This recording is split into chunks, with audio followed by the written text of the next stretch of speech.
بسم الله والصلاة والسلام على رسول الله صلى الله عليه وسلم. السلام عليكم ورحمة الله وبركاته. ازيكم يا حبايبي، عاملين ايه؟ ان شاء الله النهاردة هعمل كفتة بطريقة جديدة جدا وهتعجبكم جدا ان شاء الله، وهو يبقى فيديو حلو قوي. وان شاء الله هنبدأ كده بإذن الله مع بعض واقول لكم المكونات بتاعته ايه. انا عاملة هنا 3 بصلات مقطعاهم طرنشات، وعندي هنا بالشبت اهو، وعندي هنا يا جماعة البهارات بتاعتها معلقة بابريكا ومعلقة كزبرة ونص معلقة جنزبيل ومعلقة فلفل وقالب شوربة. وهنا فلفل ألوان أهو زي ما انتم شايفينه كده مقطعاه، وعندي هنا 3 قطعات مقطعاهم كده صغير.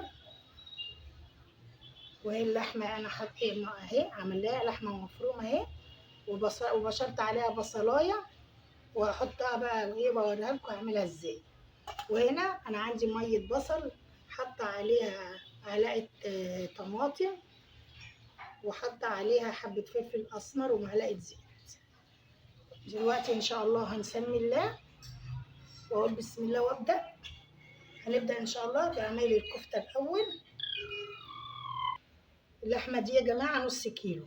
هبدا انا اقسم التوابل دي، مش هحطها كلها على اللحمه، هحط شويه كده من كل حبه، من كل التوابل، يعني نص التوابل اللي انا حطاها بالظبط احطها عليها كده، والباقي هقول لكم انا هعمل فيه ايه. اهي يا جماعه هبدا ان انا اعمل اعمل الكفته بالبصل والتوابل دي كويس. افضل اعجنها كده في بعضها لحد ما انا تندمج مع البصل، وهوريها لكم ان شاء الله بعد ما ايه ابدا، يعني وانا بعملها كده اوريها لكم.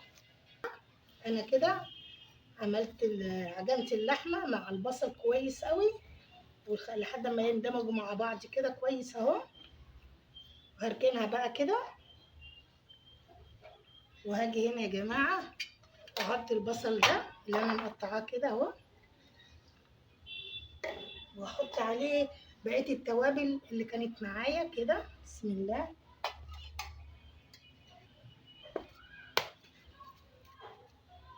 احط عليه شويه ملح كده،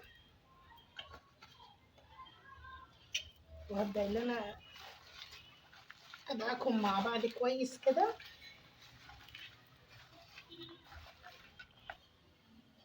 اهو يا جماعه انا دعكت البصل مع التوابل، واحط معاهم كده الفلفل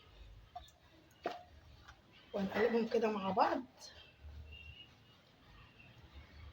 واحط معاهم شويه القوطه والخضره. اهو يا جماعه كده زي ما انتم شايفين اهي، بسم الله ما شاء الله.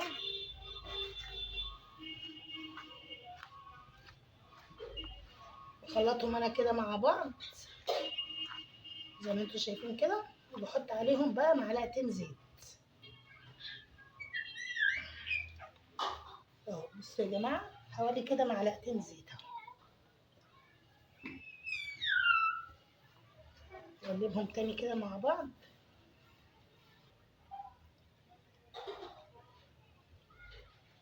وهبدا بقى ايه اجيب اللحمه.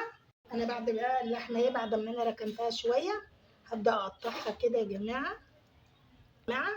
انا هبدا ادورها كده زي ما انتم شايفين كده، وارصها كده اهو يا جماعه. واحطها انا كده في الميه بتاعه البصل بالقوطه كده اهو، والفها كده اهو يا جماعه زي ما انتم شايفين اهي. اهو يا جماعه دي صينيه كفته، وحاطه انا طبعا تحتها بصل وفلفل الوان وخضره وقوطه. هي بقى ايه، يعني صينيه مشكله كده على بعضها، حاجه جميله بسم الله ما شاء الله، وهتعجبكم جدا. وانا هدخلها الفرن واوريها لكم باذن الله.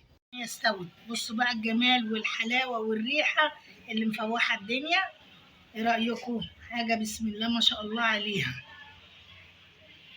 جربوا الصينيه دي وهتعجبكم جدا باذن الله.